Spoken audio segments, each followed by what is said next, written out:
Good day students, welcome to Nazvilla. Today the topic that we will discuss is rectification of errors. जैसे हमने idioms of phrases का video देखा था, उसी तरह से rectification of error भी ग्रामर सेक्शन में ही पूछा जाएगा along with idioms and phrases. ये एक बहुत ही short and simple explanation है जिसे मैंने 3 पार्ट में डिवाइड किया है. First, what is rectification of error? Second, what are the common errors that will come in your examination? And third, how it will come in your examination and how will you prepare for it.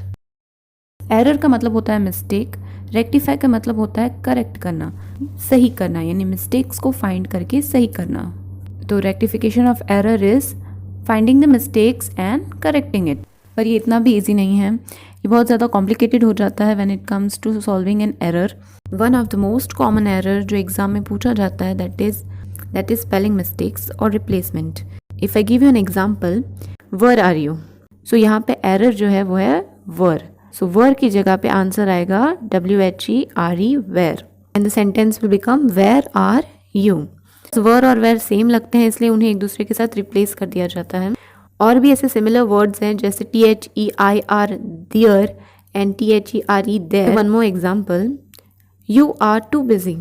सो यहाँ पे error जो है वो है TO2, to की जगह पे आएगा TOO2, you are too busy.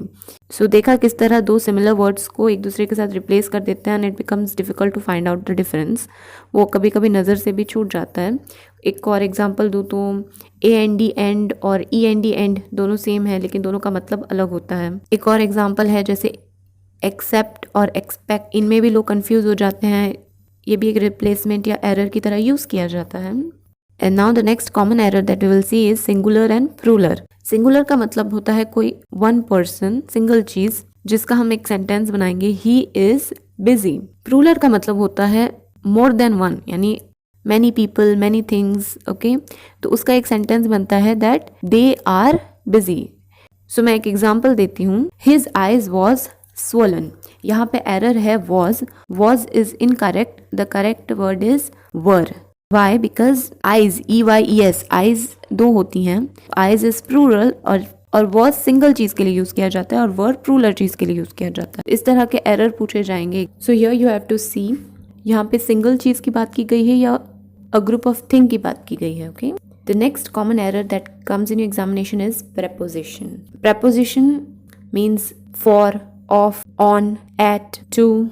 इनमें से किसी और वर्ड की जगह पे कोई और वर्ड लिखा जाता है तो क्रिएट एन एरर.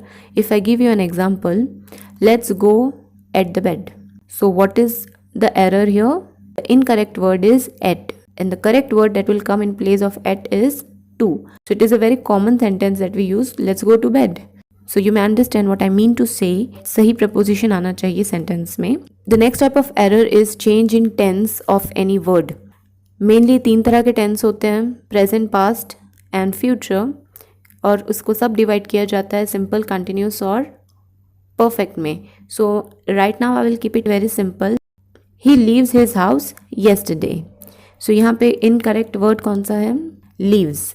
लीव्स की जगह आएगा left. He left his house yesterday. Because यहाँ पे येस्टरडे की बात की गई है तो हम लीव नहीं लिखेंगे, हम यूज़ करेंगे लेफ्ट. एक और एग्जाम्पल मैं देती हूँ एंड आई एम श्योर हर कोई इसका आंसर दे सकता है. I don't knew. What is the incorrect word here? Knew. The correct word will be know. So I don't know. So I hope you understood this one. The next type of error that will come in your examination would be articles. Articles मतलब A, N, the. तो सबको पता है that जब vowels होते हैं, जब कोई वर्ड वॉवल से स्टार्ट होता है तो उसकी जगह पे AN यूज़ किया जाता है. जब कोई वर्ड वॉवल से स्टार्ट नहीं होता तो उसकी जगह A यूज़ किया जाता है और द यूज़ किया जाता है उन वर्ड्स के आगे जिसे स्पेसिफाई करना हो या किसी स्पेसिफिक चीज़ के बारे में बात की गई हो तब. तो तुम्हें एक बार देखना है दैट AN द कुछ गलत तो नहीं दिया हुआ इनकी पोजीशन. एक और तरह का एरर एग्जाम में आता है that is change in degree. Degree मतलब positive, comparative, superlative. Simple words में कहें तो बिग, बिगर, बिगेस्ट, इन्हें डिग्री कहा जाता है और इनके बीच में एरर्स क्रिएट किए जाते हैं. Example, come and take the closest look. So closest is incorrect. The correct word that will come here is closer. One more error that can come in exam is change in pronouns. For example, pronoun means he, she, him, her. If I give you an example, the book belongs to he. So what is the error here? He is incorrect. he की जगह पर जो correct word आएगा that is him. The book belongs to him. This is how you will find it and you will write it down as an error and you will easily get the mark. Be sharp enough to see it. इन सब points को याद रखोगे तो तुम rectification of error somewhat easily solve कर पाओगे. अगर कोई एरर्स मैंने मिस कर दिया हो मैंने या कोई एरर जो मैंने नहीं मेंशन किया हो तो कमेंट बॉक्स ओपन है. You can share with us. I don't mind if you want to give your thoughts and your error. मैंने कमेंट सेक्शन में कुछ ऐसे ही एग्जांपल्स रखे हैं for both 11th and 12th standard. Let's see if you can find the errors and correct them. This will come in your examination for 4 marks. Now how it will come in your examination. Text book में से किसी भी एक paragraph को select कर लिया जाता है. उन पैराग्राफ में कुछ चीज़ों को चेंज कर दिया जाता है. पैराग्राफ दिया जाएगा या लाइन दी जाएगी. हर लाइन में सिर्फ एक ही एरर होगा और 1 error will consist of 1 marks. So total 4 errors, 4 marks. ये पैराग्राफ मोस्टली टेक्स्ट बुक में से ही आते हैं. मार्क्स में कुछ चेंजेस हो सकते हैं because of the current situation of Covid. Imagine एक अननोन पैराग्राफ दिया हुआ है और उस पैराग्राफ में से हमें एक ग्रामर मिस्टेक निकालनी है जो किसी ने उसमें छुपाई है. तो वो इतना भी आसान या ईजी नहीं है इन मिस्टेक्स को फाइंड आउट करना. ये बहुत सारे स्टूडेंट्स को हार्ड लगता होगा बट इट इज़ हार्ड. इसका मतलब ये नहीं है कि हम इसे एग्ज़ाम में छोड़ के आ जाए. You have to definitely attempt it क्योंकि अगर एग्ज़ाम में छोड़ के आओगे तो it gives a bad impression to the people who is checking your paper कि देखो तुमने तो छोड़ दिया, अटेम्प्ट भी नहीं किया.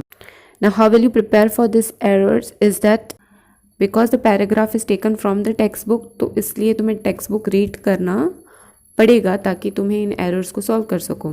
बट टेक्स्ट बुक की हर एक line perfectly with perfect grammar याद रहे ये बहुत ही इम्पॉसिबल चीज़ है. आई रिकमेंड कि तुम ज़्यादा बुक पढ़ोगे तो कहीं ना कहीं तुम्हें स्टोरी है वो याद रहेगी, कि इंसिडेंट है वो याद रहेगा and that will help you to find the errors in the paragraph.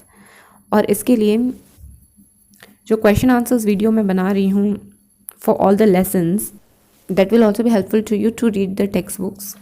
If you like this video, press the thumbs up. If you like it, do subscribe the channel and watch all the videos and the explanation whenever you want. I'll see you in the next explanation.